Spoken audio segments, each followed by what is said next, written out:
Hello, this is Lego Wizard, and welcome to another video. In today's video, I'm going to be showing you this new Mindstorms creation I made. This was designed by Th3 using robotsquare.com. If you want to see that, I'll put links in the description to it. But for now, I'm just going to show you how it works. So, what you have to do is, the aim is to flick this lever on. But this robot won't let me turn it on. Come on. I can do this. I can do this. So this robot is a really simple robot where the whole design is that it's supposed to be that you give the Mindstorms machine character by making it so that he's trying to fight you in a constant competition to turn off this lever. So this is a pretty cool Mindstorms machine and the first fan-made machine that I'm going to show in this channel. So to start off, I'm going to take a look by looking at how it works and all the different mechanics inside. But to do that, I have to turn him off. Come on. No. Come on. No. Come on. No. Come on. Alright, so to start off, I'm going to just take a look at how it all is built up. So the way it's built up is, mainly what it was is this main compartment and the brick's kind of just attached on. It doesn't really have much assembly with the brick itself. It's just mainly just attached onto this. And this assembly is a big part of it. So this assembly uses a rubber band very prominently right here. And it's probably one of the few Mindstorms machines that do use one. So the way it works is there's this red beam that goes back and forth between these 2 points and is pulled towards the side using the rubber band. So that way when he pulls it back he has more force and it's quicker. So what that does is, you're in constant competition to just flick it. But then this machine here, this pulley, actually pushes it back. So what this pulley is, it's powered by a motor here, the medium motor. This motor turns an axle in here, and what that axle then does is, it actually lifts this whole left arm here. Like you can see this turns and it pushes that up. So that function itself is pretty simple, but it looks like really complex when it's all together and it's actually pushing it by itself. So that's how that works, and then the way that it can detect when you're pushing it is this motor down here, the touch sensor. So the touch sensor is this one here that has a sort of crush shape on it. You've probably seen it before. There's just a few of those black pieces in there. So when you push it, it'll actually emit a signal using the wire, and it'll go towards the brick to tell it that it needs to now power this other motor, so that way it can push this back.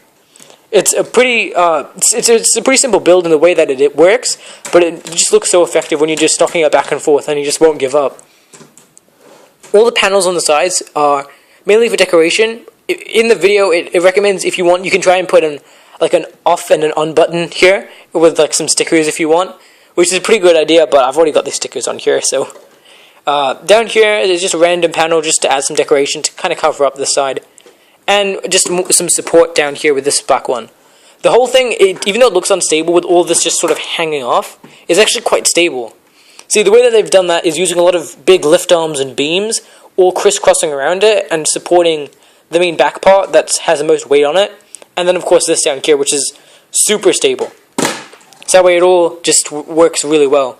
Of course, the wires doesn't really matter where you put them because they're mainly not going to really take up much space or anything. But yeah, the wires itself, wire number 1 connects all the way around to the touch sensor at the back, and the one that goes into port A connects to the medium motor. So it's a pretty simple build. You could probably finish it in like 20 minutes if you wanted to. And now I'm going to show you the programming of it.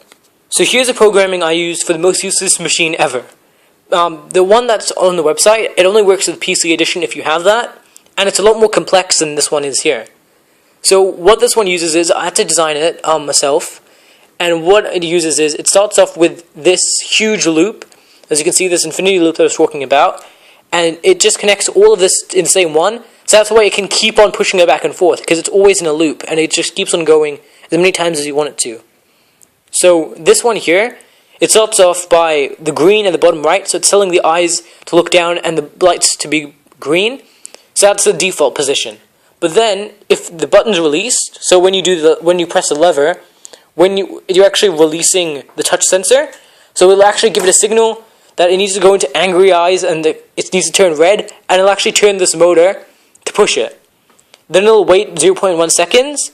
So that way it can actually touch it without going quickly back and forth. And then this motor just moves it back. And then it'll just go back to the regular bottom right and green again. And this keeps on repeating until you get bored or you turn it off. So it's a really simple one compared to the one that's up on the website, and it works really well. If you want, you can change the speed at which he attacks by either changing the power setting, making it less power, or by changing the rotation of the gears, or even the duration of the seconds of how long it waits until it goes back. The eyes are pretty easily to change. Just change which one you want it to be, and that's about all you need to do, and that you've got all the programming done for this system. And that's about all I have to show you guys for this. It's a really cool little robot that works super well, and it's just so cool when it all works together.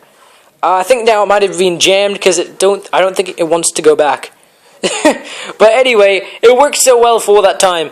But I guess sometimes the sensors get jammed if you leave it if you actually leave it on when it's off. It's like, ha, I've turned it off, now I can put it back that way. But then when you turn it back on, it'll actually be jammed. So you need to make sure you leave it like this, so otherwise when you try to turn the machine on, it'll get confused if it's on or off. But it'll just anyway come, and it'll just get stuck there.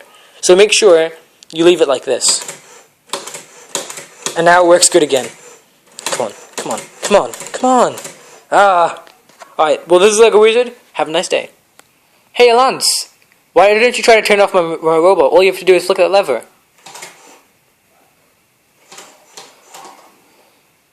Come on, that's not fair, let go. Come on, try again, come on. It's okay, you can do it, you can do it.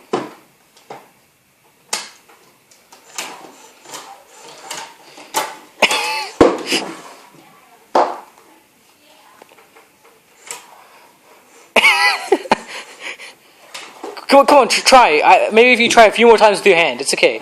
You can do it.